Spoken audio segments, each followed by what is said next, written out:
Right. I know we are having a wonderful time. And we're actually a little bit ahead of schedule, and we were saying that you all are enjoying being together, and that's what's most important. So we are now going to move into our fireside chat to hear our keynote speaker of this portion of the day. And we are so excited for this next guest to join us and drop some wonderful gems. I want to give a huge shout out to Derica, because obviously there's so much that goes on behind the scenes to make a day like this happen. And one of the things that Derica has done for the last 2 years is given me an opportunity to have a little FaceTime via Zoom with whoever is going to be the afternoon keynote speaker.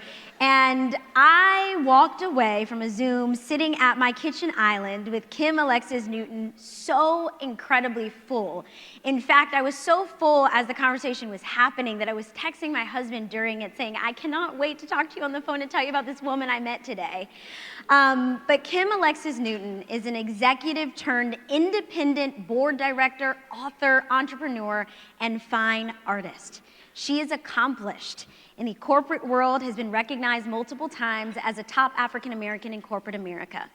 Kim's credentials uniquely positioned her to build creative brands during her 2 decades at, this may sound familiar, Hallmark Cards. She ran a $1 billion business and led corporate strategy and transformation across a $4 billion diversified portfolio of top brands. Kim believes creative agility is an important skill to keep transformation leaders sharp. That's why for the past 20 years, she's also created her own art, a modern approach to quilting. In 2019, she left corporate America, sold her first quilt art piece that now hangs on the wall of Oprah Winfrey. Yeah, she's a big deal, y'all. Her work has been exhibited at the Nelson Atkins Museum of Art in Kansas City, and her line of handcrafted quilts, Alexis Gift Quilts, hit a milestone of more than $1 million in sales in its first 9 months. Amazing. Y'all seeing some of why I left that conversation so full? As the founder of Alexis Enterprises, Kim brings to life all of her passions. The art studio focuses on her one-of-a-kind fine art quilts. The Intentional Pause Project, which is currently helping transform my life, is a platform that helps women embrace pausing as a powerful way to strategize and enable a transformative personal plan. She penned all the details in her first book, The Intentional Pause Dream Workbook, and we are so honored that the Kim Alexis Newton could be here with us today. Please give her a warm welcome.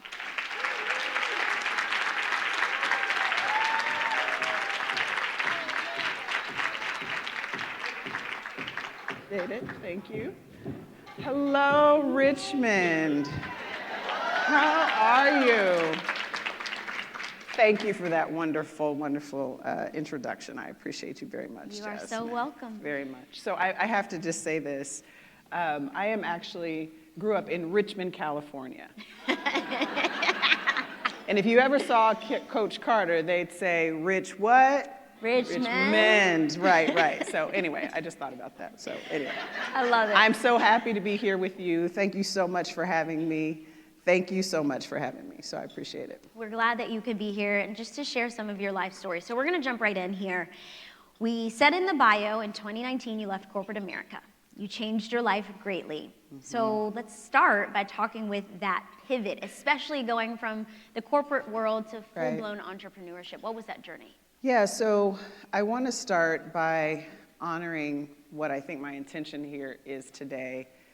I believe pausing is key to, yes, personal strategy, but also, fulfillment. It's actually key to fulfillment. And so thank you for the introduction. I appreciate all of that. It was fun to sit through. But today I want you to consider me your dream defender. I defend my dreams every day. And I know that each of us have deep, deep dreams inside of us. And so we always think about what's going on in our head and not necessarily our heart. So today I want to honor the dreams that are kind of deeper inside. And that's one of the things I had to do for myself on my journey. So like I said, I defend my dreams every day, but here, today, I am your dream defender.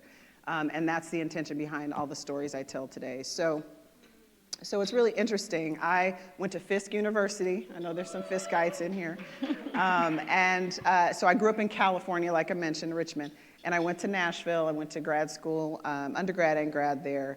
And I got my undergrad in accounting. And I interned in accounting. And I figured out that I didn't want to work one day in accounting. And so I tell young people all the time, please take advantage of internships. So I ended up going straight through. And I got my MBA in marketing. My aunt was an artist. I was around art all my life. My dad was in corporate America. My mom was kind of this Renaissance woman, teachers, give it up for teachers. And always made me harness this creative side of myself. And so I wanted to integrate art and business. And so I decided to go to Kansas City, where I thought I'd be there for 2 years, met the love of my life, and it's been 26 years, whatever. It works out that way. And so I thought I'd be at Hallmark for just a couple years. And I had a terrific career there. I can summarize it in 3 quick chapters. I was all things marketing, retail marketing, advertising, product marketing. I managed Mahogany several times. That $1 billion P&L was everyday cards. And then I transitioned into what I consider myself more of a transformation leader. So I helped lead a big process change across the company. And so that was really my cross-functional leader chapter. And that's when I ran the business and led strategy. And then I moved to my executive career chapter where I led corporate strategy. So Hallmark also owns Crayola and all the entertainment movies, and it's in 100 countries. And so I was able to see the business end to end. And I was there for 23 years. And about 20 years in, I just started to feel like I wasn't meeting my own potential. And nothing was really wrong, but it wasn't quite right, And so I very intentionally did 3 things. I exploded my network. I started to attend events and meet more people, because we can get really insular. And I'm going to talk about autopilot. We get in autopilot, right? And so sometimes we think autopilot is a good strategy, but that's for later. I'm sorry. Keep focused. Okay. And so I exploded my network. I started to do things that I'm passionate about. So my grandmother taught me how to quilt when I was 21, and I used to do that on the side. So I started doing that again because I had, gotten married, had kids, and all this other stuff got in the way. And so I started doing that again. And then I very, very specifically looked for experiences that would make me think about my life differently. Mm-hmm. And I figured out that I wanted to disrupt myself. I just really wanted to disrupt myself. The irony is I did not disrupt myself, okay? And this is when I'm spiritual, and I will tell a couple spiritual stories in here. I worked for the CEO. Grandsons of the founder ran the business, and he decided to kind of abruptly step down. And so the same week, I was put on a list for top African Americans in corporate America. A new CEO came in, and he had different plans. And so so he wanted to eliminate the work I was doing, and so it was a great time to exit. But I will tell you that just 2 or 3 weeks before that, I was on vacation, and Kelly, I was just resonating, you're my person, because I was resonating with so many stories you were telling, but I watched the sunrise on vacation. And I spent some time talking to God, and it was a long conversation, y'all, because, I was like, God, I need some signs. And I was like, no, I don't. I'm terrible with signs. I ignore all the signs. I need you to make it painfully clear what you want me to do. I said, make it painfully clear. So when the new CEO, and I had worked with him for years, he came in and he's like, hey, we're going to do something different. And I said, look at God. Look at God. I wasn't upset. I wasn't, he was a little arrogant, but, whatever. So I wasn't upset or anything like that. But I was just like, you know what? You have to be ready. When you pray for clarity, just be ready. And we were talking about at the table, when you don't jump, sometimes God pushes you. And so I am so grateful for that moment. I had a wonderful career there, so grateful for that moment. So I was pushed into the pivot. But the critical thing was that I actually spent some time, it took 6 months, and I went on what I call a walkabout. I met people I admire. And it was on this walkabout that I got amazing advice. I don't have time to tell you all the amazing advice. But I met with one of my corporate crushes. Her name was Mindy Grossman. And she was the CEO of WW at the time. And I had a corporate crush on Mindy. She was at Nike and then HSN. And so I sat down. She's like, gave me all this advice. And then she's like, so what are you doing with your time? And I said, well, I'm going to have an art show. And she goes, oh, well, what kind of art do you do? And I was like, I'm a quilter. And she's like, you don't look like a quilter. I was like, well, let me show you one. I showed it to her, and she goes, Kim, I have to buy this for Oprah for her birthday. And I'm like, but I don't sell my quilts. Okay, I'll sell it to you. So she actually gifted the quilt to Oprah, so that's how that happened. Wow. And I had another walkabout moment with this woman named Carla Harris, who was she's on Wall Street and worked for Morgan Stanley. And she said, why not give yourself 6 months to a year to try to do your own thing and just see what you can do in that time. But pay attention. Pay attention to what happens. If doors close, maybe you're not supposed to go that direction. If doors open easily, walk through with grace, you know. And that was just so helpful to me. So that was actually the push and pivot. And I really wanted I had this business plan, y'all. I wrote this business plan for this business. When my daughter was in my tummy, she just turned 18. And I started this business 2 years ago. Wow. So it took me a while to get that done. But it really was this decision to live a portfolio of things and stop just, you know, because the decision wasn't leaving Hallmark. The decision was not going back to corporate America, not doing the autopilot, but to think about not just what I should do, but what I could do. And that was really the moment that kind of led me to my direction. Long answer, but important. We needed to hear all of it. Okay. And one of the themes that comes up when you tell those stories is ambition. And we're in a room full of ambitious people. You've done extensive research, particularly on ambitious women. What has that research uncovered and revealed to you? Yeah, so I've mentored lots of women, men too, for sure, but I was seeing something very interesting in the women that I was talking to. You know, ambitious, could get a goal, make a list, get it done, you know, but overwhelmed, you know, and a little underwhelmed, but kill that goal, go and kill it, right? And so I thought this was fascinating, and I was also doing a little self-discovery.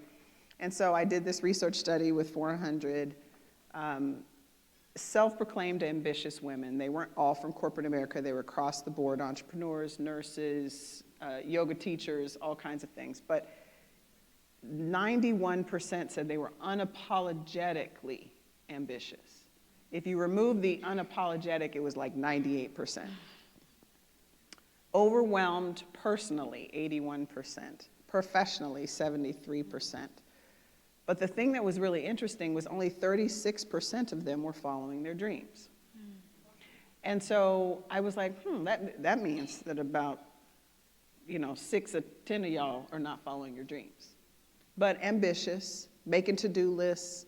And the thing about ambitious women, at least this is what I'd say about me, maybe not y'all, I don't know, is that you become ambitious in every part of your life. You want to be the best mother, the best wife, the best girlfriend, the best, corporate person, the best nonprofit leader, the best. And that's how we get overwhelmed.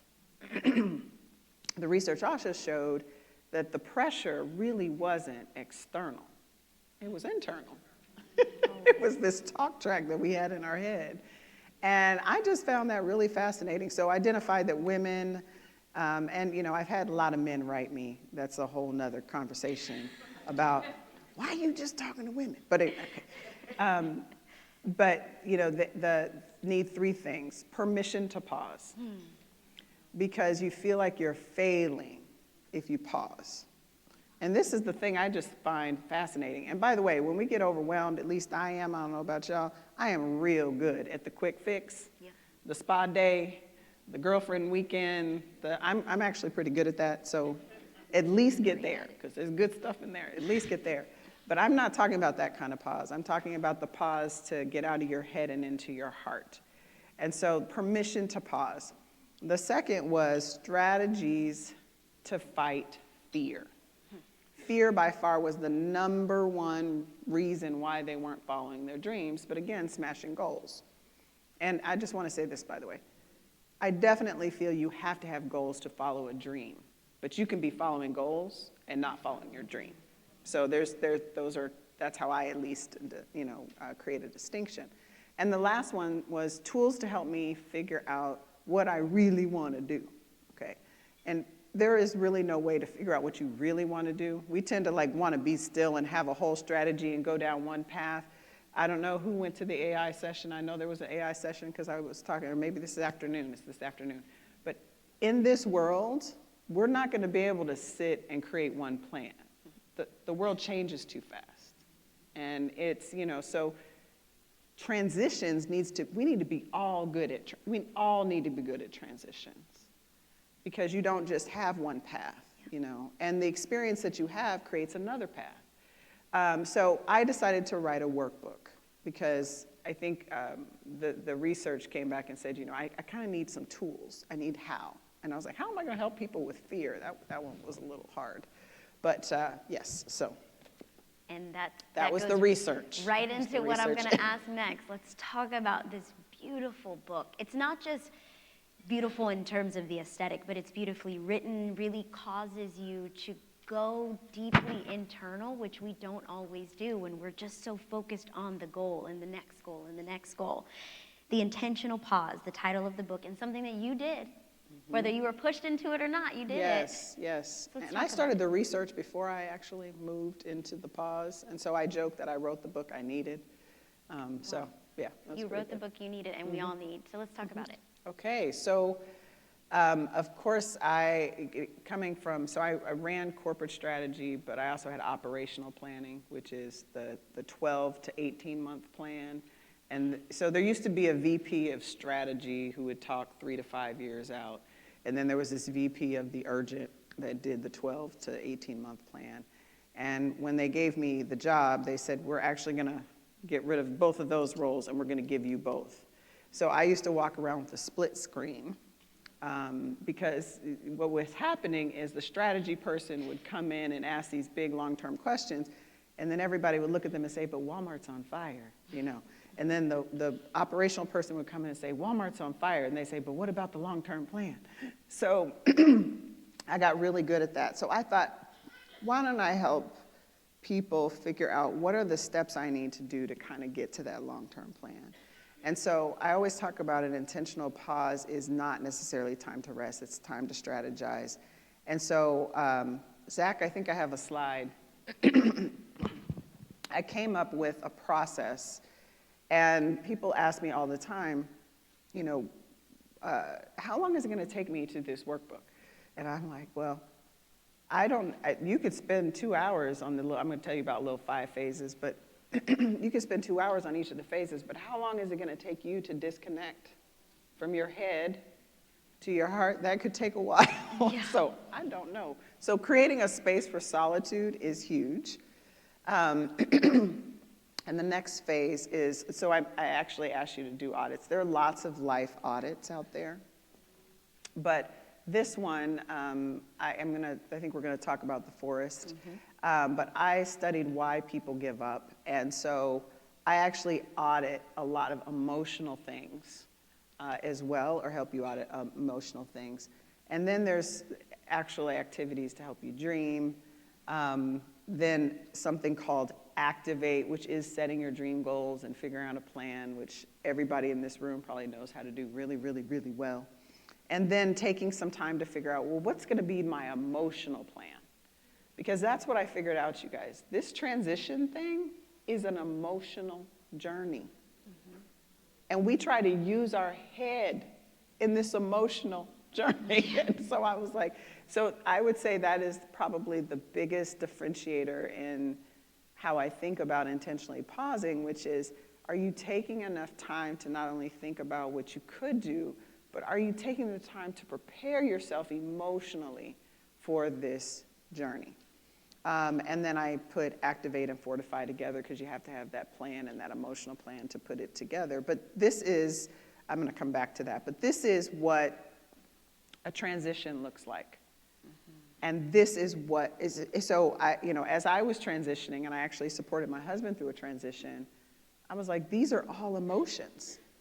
And what's really interesting about this is it doesn't matter if you initiate the transition or the transition is initiated on you, it is the same journey.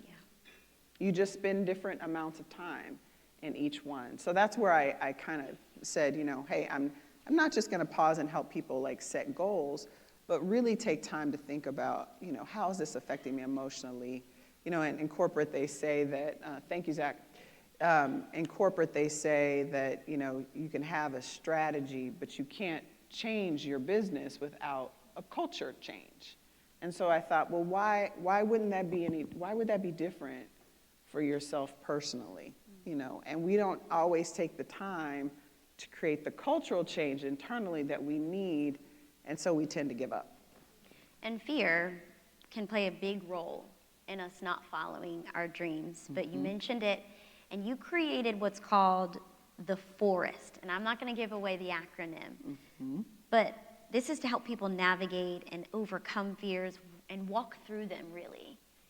So how do we walk through the forest? What is the forest? Yeah, so I spent some time studying why people give up, because I was really intimidated by this, you know, I need strategies to fight fear. I'm like, well, you know, there's a lot, that's big, because fear actually is really helpful in a lot of ways. But why people give up, their fears, obstacles, relationships, emotions, and self-talk. And I was doing the research and I was putting stuff on the wall, and the acronym actually just kind of fell out of it just fell out. But you know, it's interesting because forests are scary places. But if you actually, like I remember I lived in Connecticut for a little bit as a little girl, and we had this big backyard, and it was full of trees, and it was very scary back there. But when I would go out there during the day, it wasn't so scary because I knew it was in there and I could see it. And so that's the contention with the emotional plan, which is spend some time thinking about, well, what kind of fears are you prone to? What kind of obstacles as an entrepreneur are you absolutely going to have? You know that, right? And so you can't prepare for everything, but you can prepare for a lot of it. And so just this idea of arresting these components that could help you give up ahead of time. So then when you hit them, I use my emotional plan all the time. Could you say the forest one more time? Fears, obstacles, relationships, emotions, and self-talk. I want to ask a quick question of the room. How many people in here, I know that there are folks in business, but who are, you know, business owners, who are owning their own business, small business, totally on their own. Maybe you're the only person running it or you have a small team. Could you raise your hand? Okay. So not just for the business owners, but really for everyone, how can they identify dream defenders in their life? Yes, and so Zach, if you could, well, no, let me tell this story first. So there was, we were taking a lot of money. So if you work in corporate America, you know, there's like big initiatives that help you put money like in the business, and there's a bunch of big initiatives that help you take money out of the business. So I was leading one of those, take the money out of the business, and we had to be a high performance team. And so we had some leadership training, and the person came in, and I remember this so clearly, and it has really changed the way I look at my relationships. They said that if you think about all the people you know, there's about 5% of them that are what they call terrorists. I call them antagonists, but terrorists. Or people who are actively trying to, you know, not help you, if that makes sense. And about 10% of your relationships, so I was really surprised by how small that number was. I was relieved that number was small. But there's about 10% who are actively helping you. And we call those loyalists. And so I contend that when you're going and you're following your dreams, you have to find your loyalists. And what's really interesting is when I first wrote my business plan, I unveiled it to my husband. I was so proud. And, he was like, well, he's in finance. He was like, well, we're about to go into a recession, and that's an inventory-based business, and blah, blah. And I was looking at him like, I cannot believe you right now. All the things he was saying was true. But here's the deal. He wasn't my loyalist in that moment. He's my loyalist in my life. But he doesn't care if I start this business or not, because he's going to love me anyway. So I had to find those friends who were like, girl, if you die, you're going to be closing your eyes wishing you had made those quilts. And so I was like, you're right. And so I surrounded myself. But in the book, and I just want to put this slide up real quick, I did identify what I call your tribe, your fortified tribe. And I think if I can click, there we go. And so I contend that you have to have these 8 people on your journey with you: the strategist, or somebody who, think about them as like a business advisor; the coach, a mentor, somebody who's kind of been through it. You need your cheerleader, you need your confidant, you need your, successful. Okay, so people always, I don't know if you guys have seen Issa Rae. She's like, what do you do on days that you fake it? No, I think it was Rihanna who said, what do you do on days that you're not confident? And I fake it. Well, I'm like, I have somebody I call when I'm not feeling super confident, and she plays that role for me. She's just my hype woman, And so you've got to have those kinds of people who are in your life, therapist, assistant. Yeah, one person can play a lot of these, but just as long as you're surrounding yourself and thinking about your dreams specifically, not your entire life. So I think that's really, really important, to think about your relationships as this portfolio, find them, those loyalists, and then make sure that you're naming them and giving them their assignment, their role. Yeah. So thank you, Zach. Make sure, I know people are pulling out their phones to take pictures. Zach, can we pull it back up just in case, making sure everybody gets time? Because I saw folks want to make sure they have those 8 people down. But when you talked about having that loyalist or that friend who's going to say, Kim, did you make the quilts? Mm-hmm. Quilting is such a beautiful art that I think you might be one of the only quilters I know at this point, maybe second or third. But what has that journey been like for you? And this piece behind us is just incredible, first and foremost. Thank you very much. But what has that journey been like? Not just the creation, but to create a business out of this art. Mm-hmm. Mm-hmm. So I spent my summers interning in Washington, D.C. My grandmother lived there, and she taught me how to quilt the traditional way. So think patches and sewing and all that. And I wasn't doing it because I really wanted to learn how to quilt. I was doing it because I wanted to spend time with my grandmother. And when I moved to Kansas City, I met a quilt artist, and she taught me how to tell stories or create pictures with quilts. And I was hooked. And I would lay down the things that I wanted to remember. So the quilts had words, right, because they were stories. So I remember I was right before I was getting married. I don't have a picture of the quilt, but it was a picture of a woman looking in a mirror, and it said, the heart of a woman will never be found in the arms of a man. And I had to bring my fiance then in the room. I was like, you get this? Because I'm about to iron it down. It's gonna be around. I just want to make sure you understand the context of this. He said, self-love, I got it, right? And so, but people would ask to buy the quilt, and I would say no, because it's my daily reminder, And so that's where the idea came from, was just that people would offer to buy my quilts, and I wouldn't sell them because they were like my kids, right? So I was like, sorry, it's not for sale. So fast forward, I got busy, life started. My husband was like, inventory-based business and a reception, whatever. And I didn't start the business. And so when I embraced the things that I like to do, I started doing artwork again. And when I gifted, Oprah got the quilt, I gifted Oprah and the woman who purchased it a quilt that they could use with the same image on it. And then Oprah opened it up. I wasn't there, but there's a video. And she oohed and awed, and I was like, "Ooh, that Oprah, she knows how to do it." So I was like, well, I'm gonna have to start this business. And so that was really one of the impetuses behind starting this. And I will just tell you, I contribute quite a bit to the Richmond economy because my distribution center is 2.2 miles away on Decatur Street. They, they have shipped 6,000 quilts for me over the last 2 years, quite amazing. So I just want you to know, I'm helping the tax dollars, because I knew that if I was going to be shipping anything out of my basement, that was not the move. But this is one of my handcrafted quilts. So I think I have a video, Zach. I'll show you one of my art quilts. But those are fine art quilts. This is one called Blue Girl Magic. Wow. And this is actually about mental health. And, you know, yes, we have all our black girl magic, but it is okay not to be okay. And I use Indonesian batiks in my artwork. So again, my artwork are not my manufactured quilts. And so I fell in love with this fabric and had to use it, and it spoke to me like skin. So she's Blue Girl Magic. And this one is called Cut from the Same Cloth.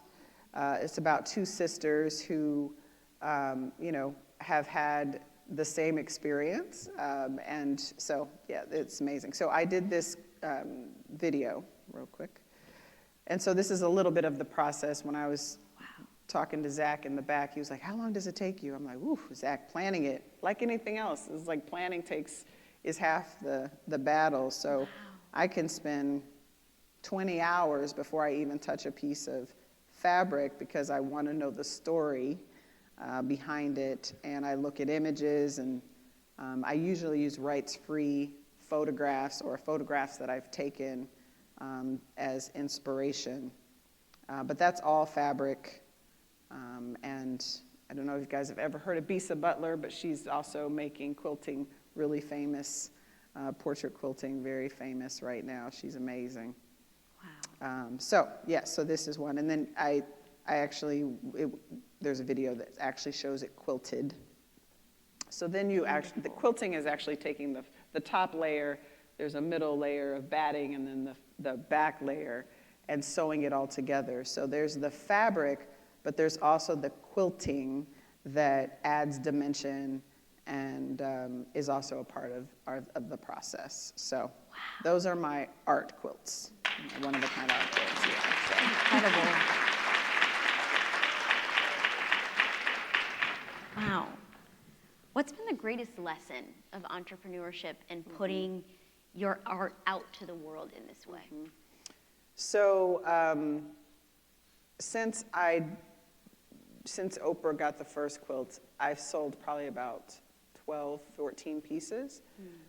But the business side, I import them from India, and they go right to Richmond, and they ship out from there. And talent and finding the right partners is huge, because right now you're looking at the head of customer service, the head of supply chain, head of product development, and you know, when I answer customer emails, they're like, it's you. I'm like, well, who else is it going to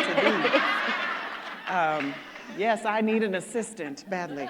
But, you know, I was reading, I actually got a Harvard Business Review on my way on the airplane last night, and it said, transitions, the reason why transitions are so hard, oftentimes from corporate especially, is because you lose infrastructure and you lose that support, right? You don't get to call merchandising and call your experts over here, and you've been an expert in like one thing, you know, or two things. And when you're an entrepreneur, you know, you have to kind of you have to do it all, or at least figure out how it all gets done. And then the other big thing is you lose your professional identity. So I've had to redefine how I talk about myself, how I talk about my business, and just finding help and figuring out what I like to do and what I don't like to do, and making sure that I have a hat that says free cash flow, and I wear that. I have a lot of reminders in my life, free cash flow. So just those are the biggest challenges. Those are the biggest challenges. You also talked about connecting your head and your heart. And when we met virtually, I remember walking away from that conversation and asking myself, how do I connect my head and my heart to do the most meaningful work? How do you answer that? So on my walkabout, I talked with a woman who challenged me to think about how I feel 3 times a day. Y'all, I can't even tell you how I feel. One time, the question, I called it emotional laryngitis, because you have to compartmentalize, right? Microaggressions, things that are happening in the business and you're trying to handle, family. You know, you can't always stop and think about how you feel, or else you might just lay out. But when she asked me to do it, I didn't even know how. And so, you know, I don't know if you guys have ever seen a feelings wheel, but it has like the simple ones: angry, sad, mad, you know, like all really simple ways. How you feel? Fine, you know, fine. It has the really simple, but then it expands. And so she wanted me to define how I felt at the 3rd level. So I actually had to practice. Yeah. And being connected to how I feel, you know, then you get a series of questions. Well, why you feel that way? Well, what caused that? You know, and so you do a little bit more exploratory when you're actually thinking about how you feel about things. And then you have to put it back in a little box and go on about life, but then you can open it. I'm just much better at opening the box. And so taking time to think about how you feel. And, you know, I think that's the biggest honor you can give yourself. How can you possibly figure out what you need if you can't even figure out how you feel? You know, so taking some time to do that. What about the person who's sitting in this room right now, or knows someone who's not in this room, who's thinking, it's time for a change. I'm overstaying in my workplace. It's time for me to stop doing that 9 to 5 and go full-fledged with my business. I need to take the next step, but I need to push, or I'm just not ready.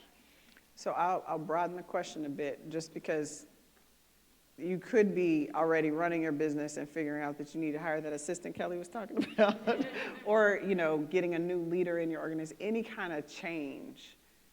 When I figured out I overstayed, I told you those 3 things I did. One of the experiences I had was I applied for a fellowship. It's called the Henry Crown Fellowship. It's with the Aspen Institute. It was very competitive. You know, you had to answer all these questions. And one of the questions was, what is your inflection point? And honestly, guys, I'm so happy I got into the program because it was very life-changing, but it was the question for me. Inflection point means what, and they wanted me to articulate, why are you ready to think about your life differently? And so before you act, before you go do, you know, make sure that you're really clear about your inflection point. And that's where I got to, I want to disrupt myself. Because you could be at an inflection point that just says, I need to get out of this environment, but I love what I do. You know, I didn't know that I love what I did. I needed to get out of the environment and what I did, and, you know, like all the things. And so really articulating their inflection point. I get people all the time, I don't have quilting, so I don't know what I'm passionate about. Then I'd say, well, you need to do more things. That is your first assignment. You need to do more things. Yeah, we can clap for that. So you need to do more things. You know, this life is so full of, you know, ups and downs, and just what we're observing in the world, and the anxiety and mental health challenges our children are having, that we're having, the exposure we have to so many things. You know, life is really beautiful, but it is hard, you know, and so taking some time to really think about, why am I in this moment and what am I really feeling, is one of the best gifts you can give yourself. So I feel like I'm saying the same thing a couple times on purpose, but yeah. No, it's beautiful. I want to know about the testimonies that have come from this book, right? We heard testimonies earlier, folks who've been plugged into the MBL and how their lives have changed from this organization, but I'm telling you, I mean, this is a plug. It is amazing. Thank you. But what are the testimonies coming out of this? I hear, I have people write reviews, and so they say, one of the things I didn't expect is people buy it for their friends. I didn't expect that. That's what I told you. Yeah, I said, oh, this is my I didn't Christmas gift expect for the that. year. Thank you. Yeah, I expected people to buy it for themselves, and I made it pretty so people would actually use it, and then they're like, it's too pretty, I can't use it. And I'm like, and that's what they say about the quilts. I'm like, if you don't use that quilt, because they are not cheap to make. So, but they go in the washing machine, hey, and they get softer over time. Okay, I'll stop. So, and yeah, being soft was really important because having images and words and trying to be soft, that was like a thing.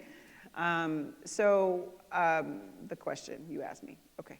So I have heard people say they've sold their business as a result of actually just taking time to think about why they were feeling what they were feeling. People have transition jobs. I've heard about a woman who was at odds a little bit with her husband about when to have another baby. So, there's been babies, and there's been job shifts and things like that. Yes. And I self-publish because I am kind of my marketing background, I just really like to know why people do what they do. And so I just wanted to see if it worked, if it worked. So I think it works for some people. It doesn't work for everybody. Oh, and the men. Oh, let me tell you about the men. Now, why is your research just for women? I was like, well, a feminine point of view. So most men come at, like that. But I do remember asking a couple men, how would this need to change for you? And my favorite answer was, it doesn't need to change for me. More men need a feminine point of view. Look at that. I was like, yes, that's awesome. Good. It's good stuff. I love it. Because we're ahead of schedule, this is actually helping us because I know there might be a few questions in the room. So we're going to ask you this last question, and then maybe we'll take 3 from the audience, if that's okay, Derica. Can we do that? Who is Kim today versus the Kim right before that pivot and right before that pause? Well, I'll answer this 2 kind of ways. So, 'cause when Kelly was on the stage this morning, you guys, she was talking about Hogan. And, in corporate, we did Hogan all the time. So I did a Hogan when I left. And it told me all these things about myself. And I'm like, I should go back and read that Hogan and see if it's, how much it's changed, because I know it's changed. But in preparing for this question, I had lots of different ways. But I think the simplest way to explain it is I am just more. I am more of who I was then. I am more confident. I'm more comfortable in my skin.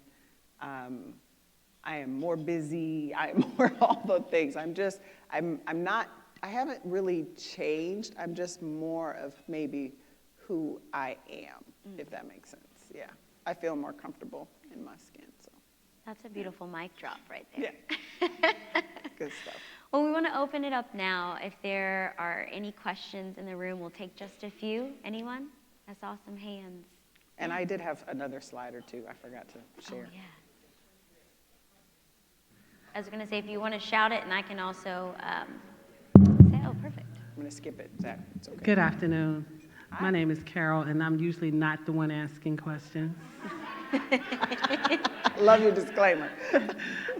Thank you so much for sharing. As we all go through our journey, we're always questioning if we coulda, shoulda, woulda, right? What was the biggest question that you had internally that took hard time to voice out to people that you surrounded yourself with? Oh, the hardest question to, I mentioned to you that I left corporate because a new CEO came in. And so, basically, y'all, my job got eliminated, right? And all these folks, by the way, people will put limits on you. I was told I wouldn't be able to join a board because I worked in a private company, so I couldn't get on a public board, lie. I couldn't do this, and lie. I couldn't do it. People will put limits on you if you let them. So I was super worried about the story because I didn't know if I was going to go back to corporate, if I wasn't. And somebody had given me some advice that said, oh, it's going to take a couple months before you could even talk about your skills and what you have to offer and all this stuff. And all that just really wasn't true. I was so worried about, how that would look. But as I thought about it, it doesn't matter. CEOs switch over all the time. Yeah. And they bring in different people all the time. And people leave and jobs get eliminated all the time. I know what my performance was. I was damn good at my job. I knew the dynamics of what was going on and why I was leaving. So I think I can talk very openly about it now, but I was a little concerned leaving because I didn't know what was going to happen, and I was worried about what people think, and that's why I love my 50s. And y'all, Kim is 50. I'm sorry. Kim is over 50. Okay, she is 55, gonna be 56. Black don't crack. This looks good. Looks good. Anyway, so, when you get into your 50s, you just don't care as much anymore. And so, yes, I've had my 50th birthday since then, so it was good stuff. It was good stuff. Thank you for the question. That was great. Thank you for the question. Yes. Who's next? Anything? Yeah, Kiana.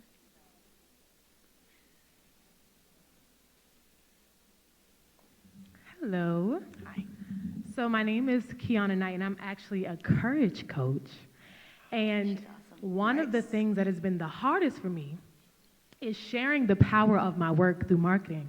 Because I know I'm so good at what I do, but actually describing the power of it and making it marketable. Because it's not about making more money. It's not about, oh, you're going to do this and make 6, 7 figures. It's about changing your life and healing.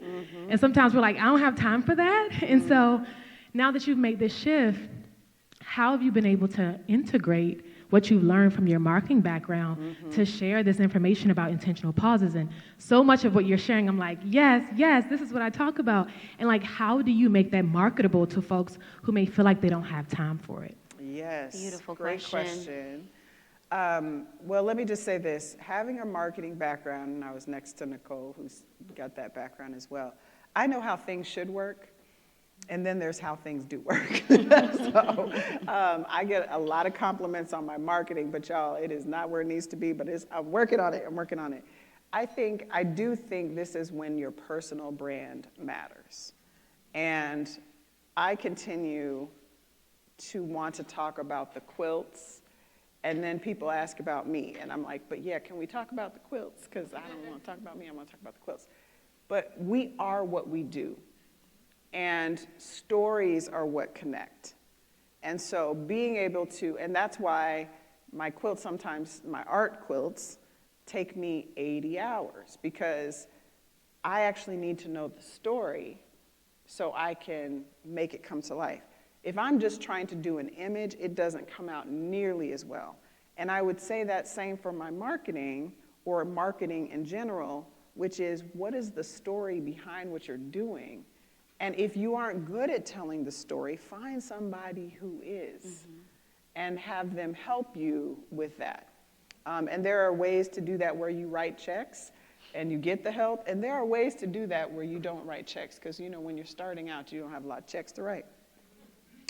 So find somebody who's good at that, but really begin, like the idea that you're a courage coach, you already had me at courage and coach, so being able to tell stories so people can see themselves in your stories. And by the way, we're all human, so that shouldn't be that hard. That's why I enjoyed Kelly's storytelling. Wasn't she good this morning? Yes. She was so good. Storytelling about what she'd been through, so then there's a personal connection, so then you're like listening a little tighter, So I think storytelling is a big piece in making sure you know why what you're doing. Does that help answer? It does. And also, I was curious, are you ever interested in mentoring other folks? Because I know you did the walkabout, and I'm like, ooh, I need to do a walkabout, and would love to have a conversation with you to hear more about your journey and that shift and transition, because I feel myself in this new season, and I'm like, I want to invite more people to help me, because I'm always helping everyone else. Absolutely. Yes. Absolutely. So, thank you. Yes. People have asked that before, like, can you make the intentional pause like a little retreat? I'm like, I'm working on it. Kiana and I will be there. So, yes, but We have time for one more question. If somebody wants to take the mic. Oh, okay, so yes, there's one more slide. There's more slides. Thank you. So I wanted to share the manufactured quilts.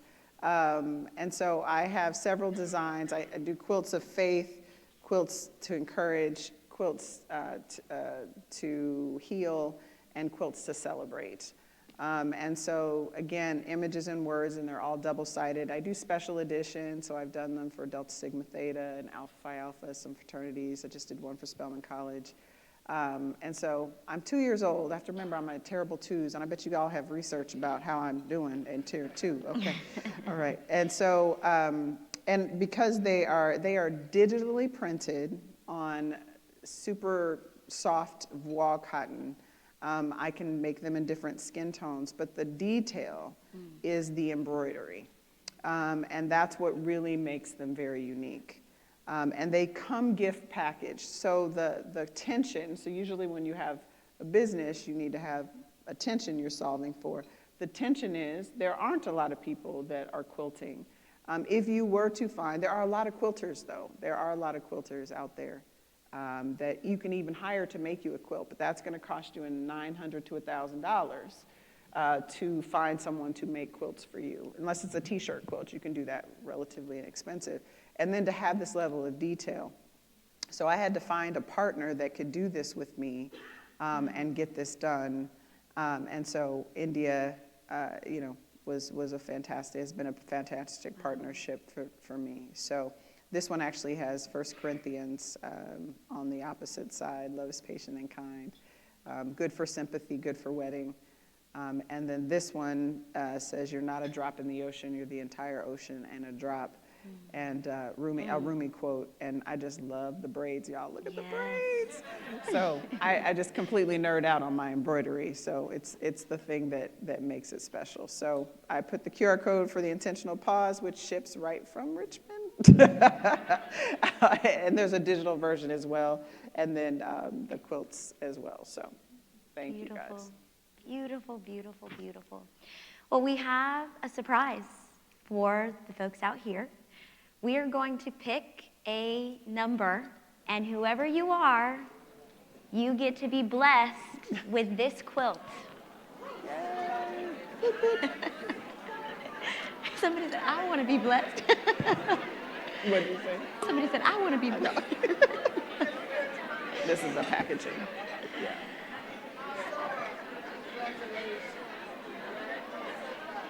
We'll let everybody get their blue tickets, or purple tickets. Do you want to pick it? Yeah, sure. Okay. And this is the packaging, y'all. See, so it comes gift ready. Look at me, okay?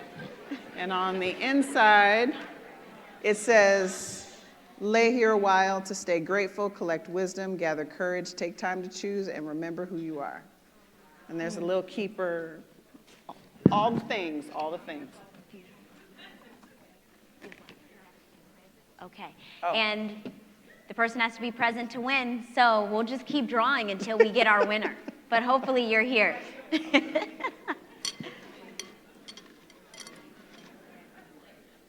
Okay. All right. Last three numbers or whole nine? Okay, last three numbers. 144. Yeah. 144. Whoop, whoop. Yes.